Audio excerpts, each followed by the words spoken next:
आज महिला पोलीस निरीक्षक साधना जगताप त्यांच्या हवालदार ड्रायव्हरसोबत एका प्रकरणाचा तपास करण्यासाठी कारमधून जात होत्या. दुपारची वेळ असल्यामुळे त्यांना खूप भूक लागली होती. त्यामुळे त्या त्यांच्या ड्रायव्हर हवालदाराला सांगतात की इथे जवळच्या हॉटेलवर जाऊन आधी जेवण करू, कारण केसचा तपास करण्यासाठी किती वेळ लागेल काही सांगता येत नाही. संध्याकाळही होऊ शकते आणि मला खूप भूक लागली आहे. त्यामुळे ड्रायव्हर जवळच्या एका ढाब्यावर गाडी थांबवतो. हॉटेलमध्ये गेल्यानंतर साधना मॅडम जेवण ऑर्डर करतात. तेवढ्यात त्यांचे लक्ष जेवणाची खरकटी भांडी घासणाऱ्या माणसाकडे जाते आणि त्याला पाहून त्या उठून उभ्या राहतात. त्यांना खूप मोठा धक्का बसतो. त्यांच्या पायाखालची जमीन सरकते, कारण तो भांडी घासणारा माणूस दुसरा तिसरा कोणी नसून त्यांचा नवरा असतो. आपल्या नवऱ्याची अशी अवस्था पाहून त्यांच्या डोळ्यातून अश्रू वाहू लागतात. त्या धावत त्याच्याकडे जातात आणि त्याला घट्ट मिठी मारतात. ही कथा आहे एका साधारण आयुष्य जगणाऱ्या साधना आणि विश्वास या जोडप्याची. तर जाणून घेऊया की त्यांच्यामध्ये असे काय घडले ज्यामुळे तिच्या नवऱ्यावर अशी वेळ आली. विश्वास आणि साधनाचे लग्न एका देवळात झाले. त्यांच्या लग्नाला मोजकीच माणसे होती. साधनाची आत्या विश्वासला म्हणाली, विश्वास, नीट सांभाळा माझ्या भाचीला. आई बापाविना पोर आहे हो ही. विश्वास म्हणाला, आत्या तुम्ही अजिबात काळजी करू नका. मी साधनाच्या डोळ्यात कधीच पाणी येऊन देणार नाही. लग्न झाल्यावर साधना विश्वासच्या घरी आली. घर अगदी साधे होते. विश्वासने साधनाला दाराबाहेर थांबवले. तो आत गेला आणि त्याने तांदळाचे माप आणले आणि उंबरठ्यावर ठेवले. त्यानंतर त्याने तिला ओवाळले. त्यानंतर उंबरठ्यावरचे माप ओलांडून साधनाने घरात प्रवेश केला. साधना 3 वर्षांची असताना तिचे आई वडील एका अपघातात मरण पावले. त्यामुळे तिचा सांभाळ तिच्या आत्याने केला.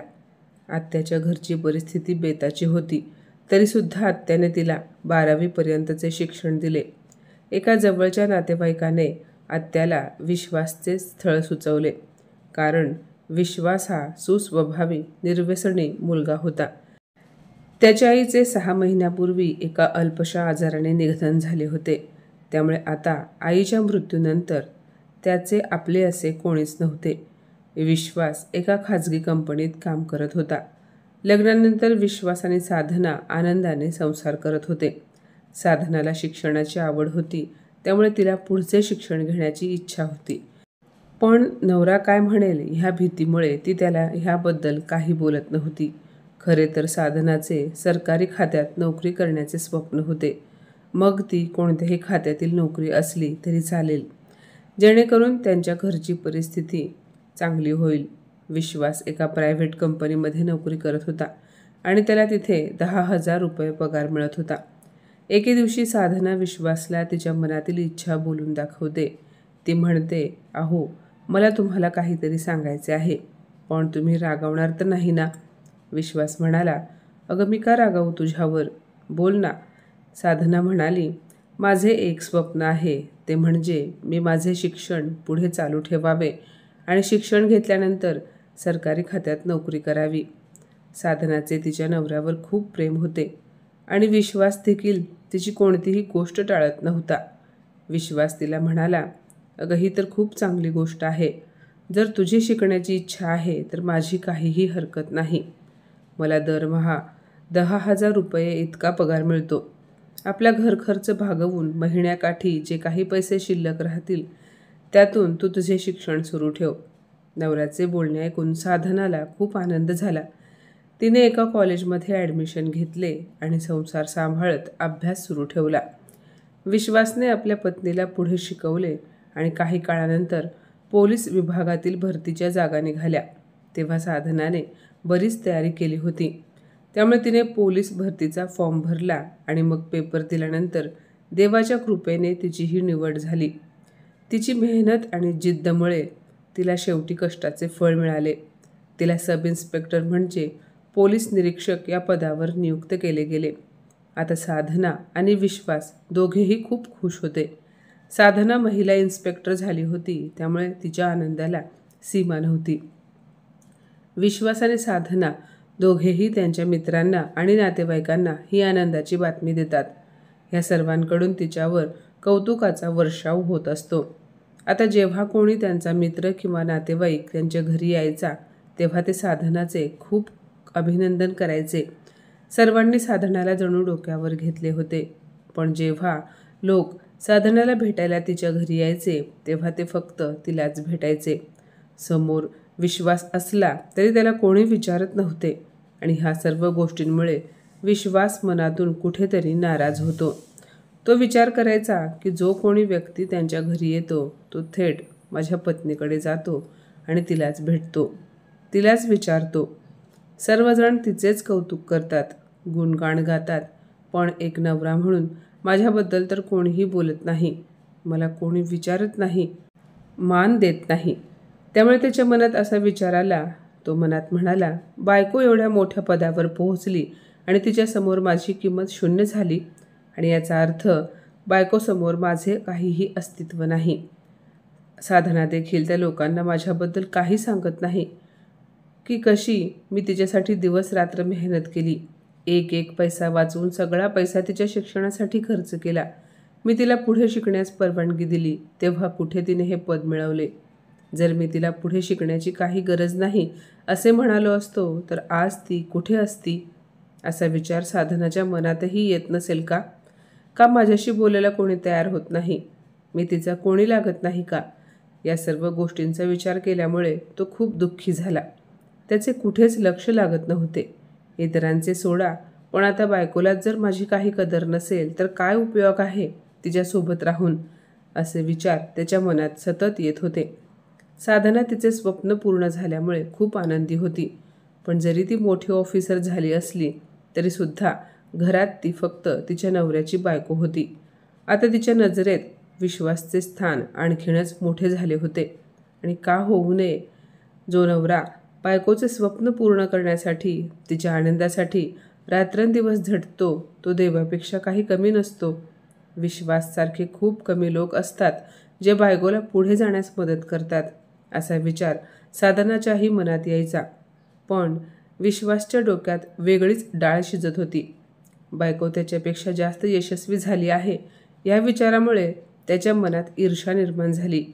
पण साधनाने जरी यशाचे शिखर गाठले असले तरीसुद्धा ती अगदी जमिनीवर पाय ठेवून होती. साधना त्याला काही हवे नको ते पाहायची, सगळी कामे नेहमीप्रमाणे करायची. पण तरी देखील विश्वास आता पूर्वीसारखा तिच्याशी बोलत नव्हता. तो तिच्यापासून तुटक तुटक राहू लागला. एके दिवशी विश्वास कामावर जाताना त्याच्या जेवणाचा डबा घरीच विसरून गेला. तेव्हा साधना मनात विचार करते की मी ऑफिसला जाताना त्यांना टिफिन देईन आणि मग पुढे जाईन. ती तिच्या गाडीतून पोलीस वर्दीमध्ये विश्वासला डबा द्यायला निघते. ती विश्वासच्या कंपनीसमोर ड्रायव्हरला गाडी थांबवायला सांगते आणि टिफिन घेऊन स्वतः त्याच्या कंपनीमध्ये जात असते. तेव्हा गेटवर उभा असलेला सिक्युरिटी गार्ड तिला सॅल्यूट करतो आणि विचारतो, मॅडम तुम्ही इथे? त्यांच्या कंपनीमध्ये काम करणाऱ्या कोणालाही साधना ही या कंपनीत काम करणाऱ्या विश्वासची बायको आहे हे ठाऊक नव्हते. साधना त्या सिक्युरिटी गार्डला सांगते की मला विश्वास जगताप यांना भेटायचे आहे. त्या सिक्युरिटी गार्डला असे वाटते की त्याने काहीतरी गुन्हा वगैरे केला नसेल ना. तो पटकन विश्वासला बोलावून घेऊन येतो. समोर खाकी वर्दीमध्ये असलेल्या आपल्या बायकोला पाहतो आणि विचारतो, तू इथे कशासाठी आली आहेस? ती त्याला म्हणते, अहो काय हे, तुम्ही डबा घरीच विसरून आलात, हा घ्या डबा आणि वेळेवर जेवण करा. असे बोलून ती तिच्या हातातील टिफिनची बॅग विश्वासकडे देते. हे सर्व बाजूला उभा असलेला सिक्युरिटी गार्ड पाहत असतो. साधना म्हणते, डबा खाऊन घ्या, निघते मी, मला ड्युटीवर जायला उशीर होतोय. असे बोलून ती गाडीत बसून निघून जाते. विश्वास गुपचूप त्याच्या टिफिनची बॅग हातात घेऊन कंपनीत जात असतो. तेव्हा तो सिक्युरिटी गार्ड त्याला थांबवून विचारतो, काय विश्वासराव, त्या मॅडम कोण होत्या? तेव्हा विश्वास म्हणाला, ती माझी बायको आहे. असे बोलून तो आत जातच असतो. तेव्हा सिक्युरिटी गार्ड आश्चर्यचकित होऊन म्हणतो, काय, त्या तुमच्या पत्नी होत्या? अजब आहे बाबा, एवढी मोठी महिला ऑफिसर आणि तुमच्यासारख्याची बायको कशी असू शकते? तुम्ही तर कंपनीत काम करणारे साधे कामगार आहात. सिक्युरिटी गार्डचे बोलणे ऐकून विश्वासला खूप वाईट वाटते. आधीच तो खूप दुखावलेला असतो आणि आता पुन्हा सिक्युरिटीवाल्याचे बोलणे ऐकून नाराज होतो. तो तेव्हा काही बोलत नाही आणि कंपनीत निघून जातो. पण जेवणाच्या सुट्टीत सिक्युरिटी गार्ड कंपनीतील सर्वांना विश्वासच्या ऑफिसर बायकोबद्दल सांगतो आणि सर्वजण कंपनीमध्ये चर्चा करू लागतात. या गोष्टीचा विश्वासला खूप त्रास होतो. त्याला काय करावे कळत नसते. तो डबासुद्धा खात नाही आणि संध्याकाळी निराश होऊन कामावरून घरी येतो.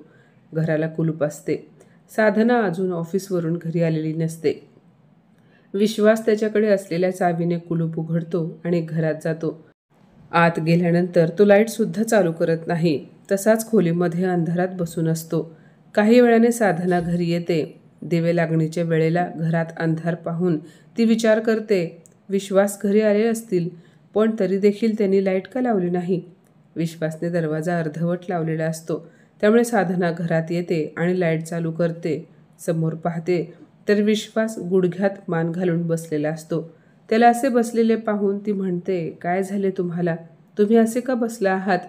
तेव्हा विश्वास तिला म्हणतो, काही नाही, माझे डोके थोडेसे दुखत आहे. ती म्हणते, अरे एवढेच ना, 2 मिनिटे थांबा, मी तुमच्यासाठी गरमागरम आल्याचा चहा बनवते.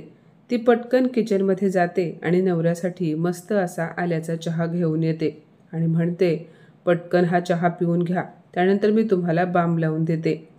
विश्वास म्हणतो, मी फक्त चहा पितो, माझ्या डोक्याला बाम वगैरे लावून देण्याची काही गरज नाही. विश्वासच्या अशा बोलण्याने साधना दुःखी होते. आता विश्वास रोजच साधनाबरोबर असे वागत असतो. त्याच्या अशा वागण्यामागचे कारण मात्र तिला काही समजत नसते. तरी पण ती त्याच्याशी प्रेमानेच वागत होती. पण काही दिवसांनी विश्वास तिला म्हणाला, मला तुझ्यापासून घटस्फोट हवा आहे. विश्वासचे असे बोलणे ऐकून साधनाला खूप मोठा धक्का बसतो. तिच्यावर जीवापाड प्रेम करणारा नवरा आज तिला घटस्फोट मागतो आहे यावर तिचा विश्वासच बसत नव्हता. तिला त्याचे असे विचित्र वागणे अजिबात समजत नसते. त्यामुळे ती म्हणाली, अहो काय झाले आहे तुम्हाला? तुम्ही असे का बोलत आहात? एवढा टोकाचा निर्णय घेण्याइतपत आपल्या दोघांमध्ये असे काय झाले आहे? ह्या आधी आपण दोघे किती प्रेमाने राहत होतो. कुठे गेले ते तुमचे प्रेम? तुम्ही रात्रंदिवस कष्ट करून मला शिकवले, माझे स्वप्न पूर्ण केले. आज मी जी कोणी आहे, आज मला हे जे यश मिळाले आहे ते फक्त आणि फक्त तुमच्यामुळे मिळाले आहे. तुम्ही खूप कठीण परिस्थितीमध्ये दिवस काढले आहेत, हे मी माझ्या डोळ्यांनी पाहिले आहे. मग आता जेव्हा आपल्याला चांगले दिवस आले आहेत तेव्हा तुम्ही मला सोडून देण्याच्या गोष्टी का करत आहात?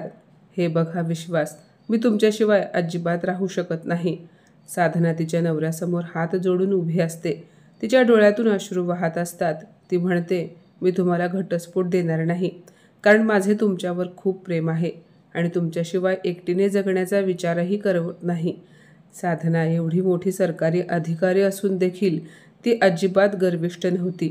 तिचे आजही तिच्या नवऱ्यावर खूप प्रेम होते. ती तिच्या नवऱ्याचे पाय धरून विनवणी करत असते की मला सोडू नका, मला तुमच्या आयुष्यातून काढू नका, कारण तुमच्याशिवाय माझे जग अपूर्ण आहे. पण विश्वास आता जणू दगड होऊन हाताची घडी घालून उभा असतो. त्याला त्याच्या बायकोच्या डोळ्यातील पाणी पाहून सुद्धा काहीच वाटत नाही, कारण त्याच्या डोक्यामध्ये फक्त तेच विचार सुरू असतात. त्यामुळे तो साधनाची कोणतीही गोष्ट ऐकून घेत नाही. साधना खूप रडते, पण शेवटी विश्वास तिच्यावर खोटे आरोप लावून तिला घटस्फोट देतो आणि ते शहर सोडून निघून जातो. आता साधनाला तिचा नवरा सोडून गेल्याचे खूप मोठा धक्का बसतो. विश्वास दुसऱ्या शहरात एका कंपनीत जॉब करू लागतो. इकडे साधनासुद्धा स्वतःला कशी तरी सांभाळते, स्वतःवर नियंत्रण ठेवते आणि विचार करते की काही हरकत नाही, माझा नवरा माझ्यासोबत नसला म्हणून काय झाले, माझ्याकडे ही नोकरी तर आहे जी मला माझ्या नवऱ्यामुळे मिळाली आहे आणि मी ही नोकरी प्रामाणिकपणे करेन आणि माझे कर्तव्य पार पाडेन. त्यानंतर साधना प्रामाणिकपणे तिचे कर्तव्य निभावते. 2 वर्षानंतर साधनाची बदली होते आणि योगायोगाने तिची त्याच शहरात बदली होते ज्या शहरात विश्वास नोकरी करायला गेला होता. एके दिवशी साधना एका केसच्या संदर्भात तिच्या हवालदार ड्रायव्हरसोबत गाडीत बसून केसची पडताळणी करण्यासाठी जात होती. दुपारची वेळ असल्यामुळे तिला खूप भूक लागली होती. त्यामुळे ती तिच्या ड्रायव्हरला सांगते की वाटेत ढाबा किंवा हॉटेल दिसले तर गाडी थांबवा, मला खूप भूक लागली आहे आपण आधी जेवण करू आणि मग केसच्या तपासणीसाठी पुढे जाऊ, कारण तपास करण्यात तिथे किती वेळ जाईल सांगता येत नाही. मग ड्रायव्हर थोडे पुढे जाऊन एका ढाब्यासमोर गाडी थांबवतो. साधना तिथे जाते, जेवण ऑर्डर करते. तेव्हा तिला तिचा नवरा विश्वास त्याच ढाब्यावर खरकटी भांडी घासताना दिसतो. आपल्या घटस्फोटित नवऱ्याला अशा अवस्थेत पाहून साधनाच्या पायाखालची जमीन सरकते आणि तिच्या डोळ्यातून अश्रू वाहू लागतात. भांडी घासता घासता अचानक विश्वासचेही लक्ष त्याच्या बायकोकडे जाते. समोरच्याच खुर्चीवर खाकी वर्दीत बसलेल्या आपल्या बायकोला पाहून तेव्हा तो शरमेने खाली मान घालतो आणि तिथेच एका जागी बसून राहतो. पण त्याची तिच्यासमोर जाऊन उभे राहण्याची हिंमत होत नाही. साधना तिथून उठते आणि त्याच्याकडे जाते आणि त्याच्या हातातील भांडे दूर फेकून देते आणि त्याला घट्ट मिठी मारते. एवढी मोठी महिला ऑफिसर ढाब्यावर भांडी घासणाऱ्या पुरुषाला जाऊन मिठी मारते याचे आजूबाजूला बसलेल्या लोकांना आश्चर्य वाटते. पण याचे साधनाला काहीही वाटत नाही. ती खूप रडत असते. साधना त्याला म्हणते, तुम्ही इथे कसे आणि तुमची अशी अवस्था कशी झाली? जेव्हा तुम्ही माझ्याकडून घटस्फोट घेतला होता तेव्हा तुम्ही एका खाजगी कंपनीत चांगली नोकरी करत होतात आणि महिन्याला 10,000 रुपये कमवत होतात. तुम्ही ती नोकरी का सोडली आणि आता दुसऱ्या शहरामध्ये येऊन तुम्ही अशी भांडी घासण्याची कामे का करत आहात? तुमची अशी कोणती मजबुरी होती म्हणून तुम्हाला हॉटेलमध्ये भांडी घासण्याचे काम करण्यास भाग पाडले? पण त्याआधी मला सांगा, एकटेच आहात की तुम्ही दुसरे लग्न केले आहे? तेव्हा विश्वास म्हणतो, मी दुसरे लग्न केले नाही. हे ऐकताच साधना पुढे म्हणते, मग अशी कोणती समस्या निर्माण झाली ज्यामुळे तुमची अशी अवस्था झाली? हे पहा, मला सांगा, तुमची काय समस्या आहे? बायकोचे असे बोलणे ऐकून विश्वासचे डोळे भरून आले आणि तो म्हणाला, मी ज्या कंपनीमध्ये आधी जॉब करत होतो ते शहर मी सोडले होते, कारण त्या शहरात मला तुझी सतत आठवण येत होती. तुझ्यासोबत मी त्या शहरामध्ये खूप चांगले क्षण घालवले होते. त्यामुळे मी तिथे न राहण्याचा निर्णय घेतला आणि इथे ह्या शहरात राहायला आलो. इथेही मला एका कंपनीत नोकरी मिळाली होती. पण जॉब लागल्यानंतर काही दिवसांनी माझा अपघात झाला आणि माझ्या पायाला दुखापत झाली. त्यामुळे मी काही दिवस कंपनीतून रजा घेतली आणि जेव्हा मी काही दिवसांनी पुन्हा त्या कंपनीत गेलो तेव्हा तिथल्या मॅनेजरने मला कामावर ठेवले नाही. मी खूप टेन्शनमध्ये आलो. त्यानंतर अनेक ठिकाणी नोकरी शोधली पण कुठेच नोकरी मिळाली नाही. बहुतेक मी जे तुझ्यासोबत वागलो होतो त्याचीच देवाने मला शिक्षा दिली. मी नाराज होऊन माझ्या खोलीवर परत आलो, जी मी भाड्याने घेतली होती. मी काही दिवस असाच रिकामा बसून होतो. माझ्याकडे जे काही पैसे होते ते सर्व पैसे माझ्या औषधांवर खर्च झाले होते. खोलीचे भाडे थकले होते, त्यामुळे घरमालकाने मला खोली खाली करण्यास सांगितले. त्यानंतर मी दारोदारी भटकत राहिलो. मी एक पैशांसाठी तळमळत होतो. पोटभर जेवणासाठीही जवळ पैसे नव्हते. पण जिवंत राहण्यासाठी आणि पोटभर जेवण मिळवण्यासाठी मी मिळेल ते काम करायचे असे ठरवले आणि हाच विचार करत मला ह्या हॉटेलमध्ये यावे लागले. इथे आल्यावर मी मॅनेजरशी बोललो तर त्यांनी सांगितले की सध्या तर इथे सर्व कामांसाठी मुले कामाला आहेत, त्यामुळे आता तरी माझ्याकडे असे कोणतेही काम नाही जे तुम्ही करू शकाल. ते पुढे म्हणाले, जर तुम्हाला कामाची खूपच गरज असेल तर इथे खरकटी भांडी साफ करणारा कोणीही नाही. जर तुम्ही हे काम करू शकत असाल तर मी तुम्हाला आत्ता इथे नोकरी देऊ शकतो. तेव्हा मी विचार केला की आता काहीच नाही तर भांडी साफ करूया आणि तेव्हापासून मी भांडी घासण्याचे काम करून माझे पोट भरत आहे. असे बोलून तो ढसाढसा रडू लागला. आपला नवरा असे हलाखीचे आयुष्य जगत आहे हे पाहून साधनासुद्धा खूप रडू लागली. ती म्हणाली, मी तुम्हाला कितीदा समजावले होते की तुम्ही मला घटस्फोट देऊ नका, पण तुम्ही माझे ऐकले नाही. माझ्यावर नको ते आरोप करून मला घटस्फोट दिला. तेव्हा तुम्ही अचानक असे का बदललात हे माझ्या अजूनही समजण्यापलीकडचे आहे. पण विश्वास, मी सरकारी अधिकारी होण्याआधी तुमच्यावर जितके प्रेम करत होते तितकेच प्रेम मी सरकारी अधिकारी झाल्यानंतर करत होते. तुमच्यापासून वेगळे झाल्यानंतर मी बरेच दिवस त्या धक्क्यातून बाहेर आले नाही. पण त्या दरम्यान तुम्ही एकदाही माझ्याकडे फिरकले सुद्धा नाहीत की माझ्याशी आजपर्यंत संपर्क साधण्याचा प्रयत्न देखील केला नाही. बरं, जे झाले ते झाले. आता ह्या गोष्टी बोलून काहीही उपयोग नाही. पण मला आज याचे उत्तर हवे आहे की तुम्ही मला घटस्फोट का दिला? माझी अशी कोणती चूक होती म्हणून तुम्ही मला त्याची एवढी मोठी शिक्षा दिली? तेव्हा विश्वास म्हणाला, तू सब इन्स्पेक्टर झालीस तेव्हा जो कोणी तुला घरी भेटायला यायचा, तुझे अभिनंदन करायला यायचा, तेव्हा ते लोक फक्त तुझेच कौतुक करायचे, फक्त तुलाच मान सन्मान द्यायचे. तेव्हा एकदा तू माझ्या कंपनीमध्ये मला डबा द्यायला आली होतीस तेव्हा सर्वांना समजले होते की माझी बायको पोलीस अधिकारी आहे. तेव्हा माझ्या कंपनीतील सर्व कामगार मला एकच प्रश्न विचारू लागले की एवढी मोठी पोलीस अधिकारी तुझ्यासारख्या कामगाराची बायको कशी असू शकते. ते सर्वजण माझ्याबद्दल कुजबूज करू लागले आणि त्यामुळे हे सर्व पाहून मला स्वतःची लाज वाटू लागली. विश्वासच्या तोंडून असे शब्द ऐकून साधना म्हणाली की तुम्ही खूप मोठी चूक केलीत. हा तुमचा खूप चुकीचा गैरसमज आहे.